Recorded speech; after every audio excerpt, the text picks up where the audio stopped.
Hello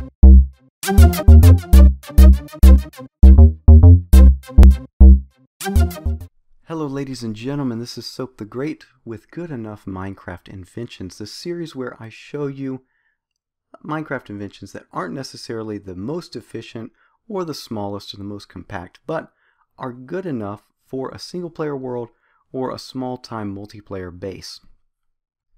In today's episode, I'm going to be showcasing the invention in front of us, and it is what I am calling the Slow Trickle Mob Farm.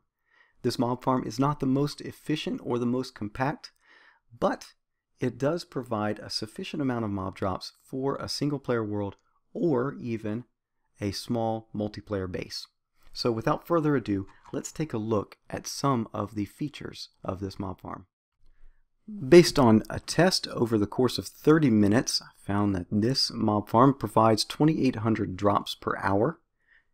It handles zombies, creepers, skeletons, and witches, the two high mobs. It also handles Endermen and spiders. Right now we are in front of the item collection and sorting area, and here are all of the items that are provided by most of the normal drops. On occasion, zombies might drop potatoes and carrots. Those will go into the junk chest that is at the very far right. Most large Minecraft inventions are made up of a number of smaller subsystems that are all working together for the whole project. This one is no different, so let's take a look at each system one by one. First up, we have the spawning platform. This platform is 12 wide by 15 long, providing 180 spawning spaces.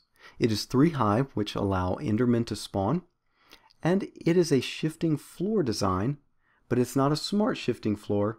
Instead, the floor shifts based on a clock, and let's take a look at the redstone mechanics behind it. In front of us we have a torch tower which is carrying a signal from a switch in the control room below that turns on or off the farm.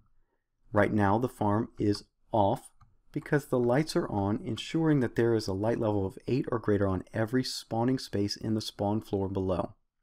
When the farm is on, these lights are off so that mobs can spawn. Additionally, when the farm is on, this hopper timer is unlocked. When the timer is going, every 4 seconds we're going to get a single pulse out of this rising edge detector. We then lengthen the pulse with this pulse lengthener right here, which opens up this sticky piston, allowing the signal from this redstone block to go into the line of pistons back here. You can just barely see right here, and that shifts the floor one way, which will then move this redstone block into position on this piece of redstone dust, which travels into this line of pistons right here, shifting the floor back and forth. Because this signal is open for long enough, the floor will shift 3 or 4 times, allowing mobs to glitch through and fall to the collection area below. Next up we have the drop shaft. This drop shaft is 44 high, which ensures that even Endermen will meet their demise on the collection area below.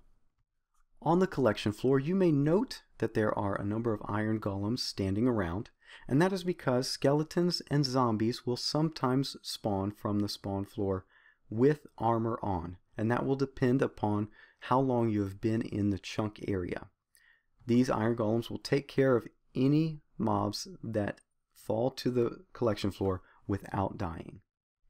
Underneath the collection floor there is a line of 17 hopper minecarts going back and forth between their initial station and an auto unloader on the left. Now there are 17 because when the mobs drop, sometimes the entities that they leave behind are on a block that's just to the side outside of the range of the correct hopper minecart.